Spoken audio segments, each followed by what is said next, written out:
So greetings from Pennsylvania once again. We're still here in Somerset County visiting a number of places. We were just up at the Historical Society visiting the Walters Mill covered bridge, but now we're down here at the what's known as the Quecreek rescue site, or the Quecreek disaster site. Pretty interesting story. Neat little statue behind us. Let me show you the historical side. Yeah, so the Quecreek mine accident and rescue. On July 28th, 2002, 9 coal miners trapped for 4 days due to flooding of the Quecreek mine were saved via rescue shaft drilled here. Combined efforts of local, state, and federal agencies, mining and other industries, local mine workers, emergency responders, and community members led to the rescue. The incident prompted changes in mine safety, mapping, and drilling methods. It aroused national media and public attention. So I'll tell you more about that story in a little bit, but here they got this really interesting statue of a coal miner.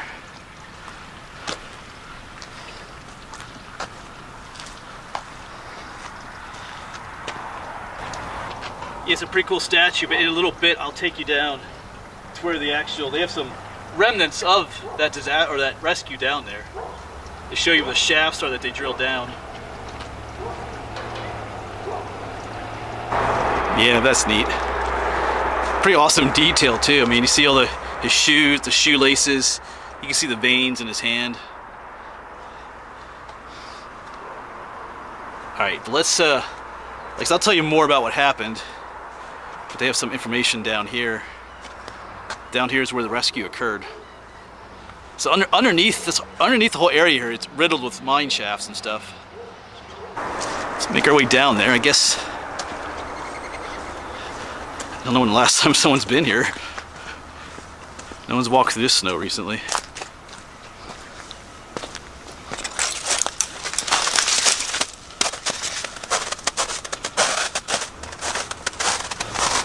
I'm not sure how many people come here. There's a visitor center, but it's not open today. I gotta check out these names. There's names in here. John, it's hard to say. The names of the people that helped, I guess. With all this, there's a different name on each one, it looks like. Oh wow. Yeah.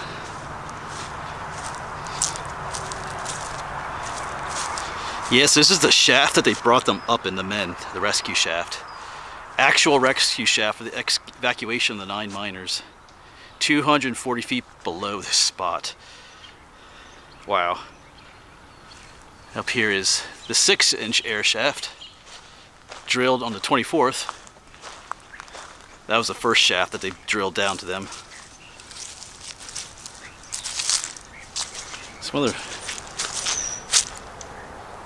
Some companies and stuff that probably helped. Actually, there's something back here too.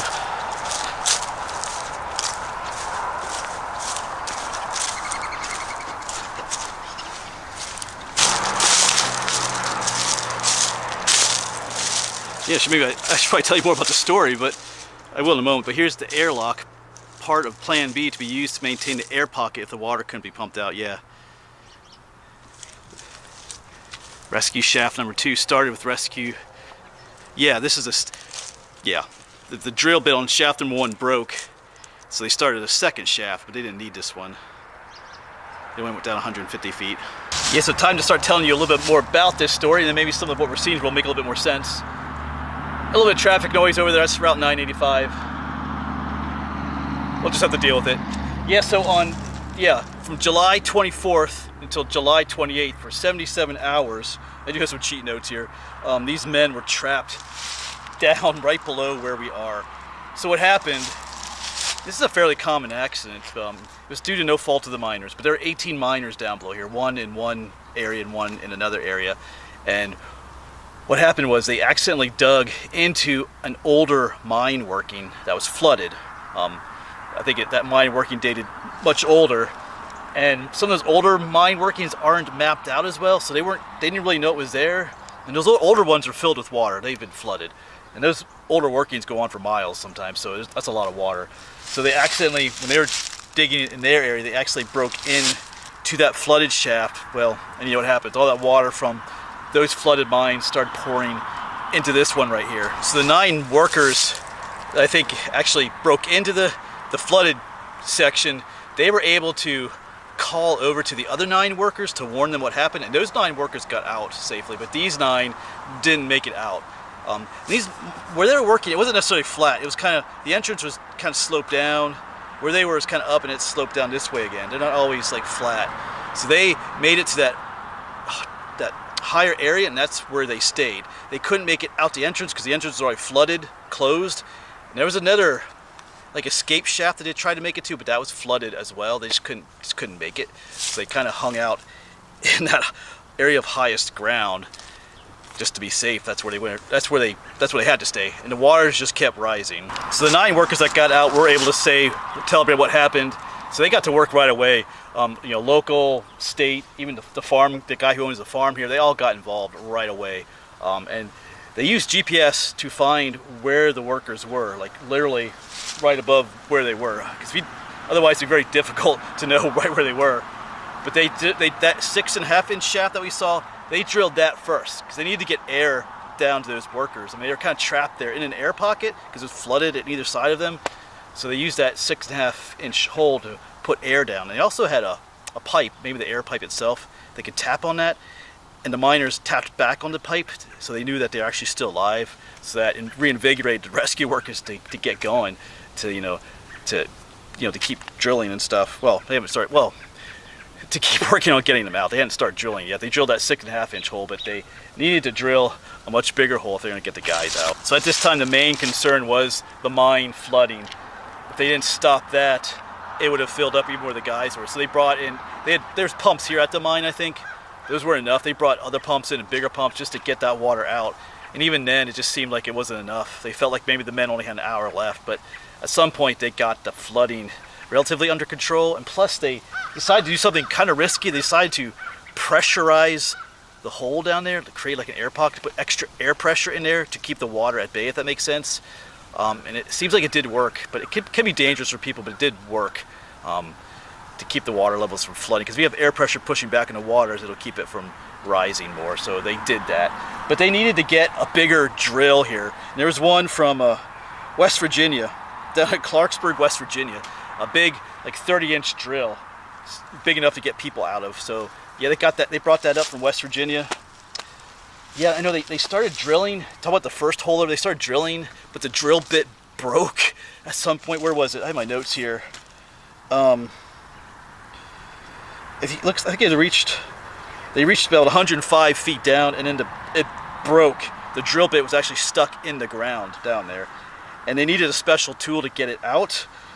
And normally, it would take like 3 days to make that tool to fabricate it, but due to the great work that everybody did, one was made in 3 hours in a nearby, well, was that, I didn't write the town where it came from, but I think like 95 different men worked on it. I think it was out near Johnstown somewhere. They worked to fabricate that special tool in 3 hours instead of taking 3 days. And then the National Guard helicopter brought it over here. They could take that broken drill bit out and start drilling once again. And that's also why they started drilling this second hole we just looked at here a little while ago. Because when that one broke, they couldn't drill in that hole anymore because the drill bit was actually down in there. So they started drilling a second hole, but they actually didn't need that one then. And then once they reached the men, they had this special pod they sent down to the men. They were a little bit concerned about that air pressure, because if you go from area high pressure to low pressure quickly, it can mess with you a little bit. But they did a little test, and it wasn't going to be a problem. So they sent that thing down. Do they have a name for it? Yeah, it was just a special. I thought they would have it here. Maybe they do somewhere. But they lower it down to the men, and then the men were able to get in one at a time. Remember, it's only 30 inches, so I mean that's room, but not a ton of room. And the guys that got out quick were the heaviest guys. Or if one guy was suffering from chest pain, they got the heaviest guys out first, or the bigger guys, and the littlest guy they got out last. Because since it was such a small, 30-inch thing to get into, the bigger guys needed a little bit of help getting in there. But then the last guy, who was the smallest, could get in there fairly on his own. Yeah, so they were brought up in 15-minute intervals. They were all okay. They all survived. They were pretty beat up. It was cold down there. They were hungry.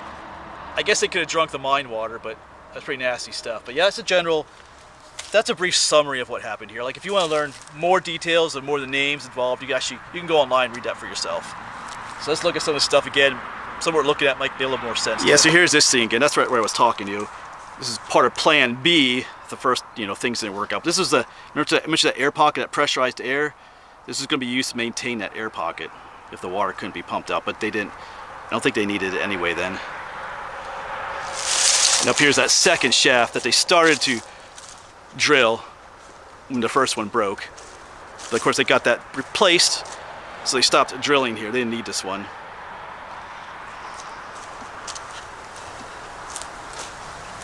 And back up here is where the other items were. I'm not sure. What's this?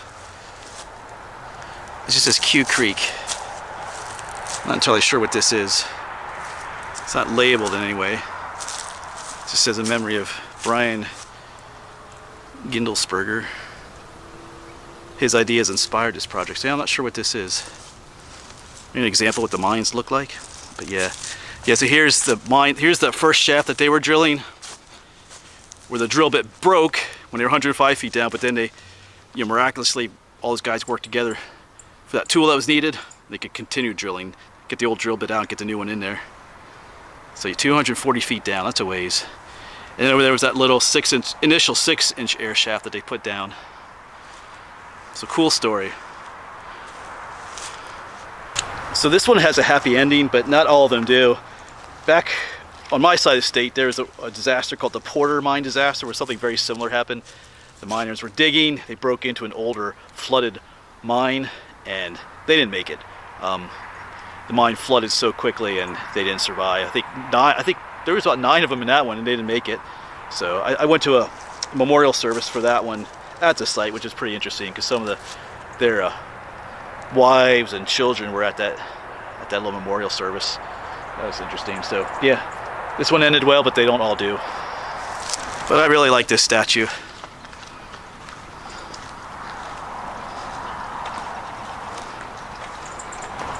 Yeah, so this story is just an example of what can be done when people work together, when a community works together to make things happen. Like I said, when this happened right away, locals, everybody, local, state, federal agencies all work together.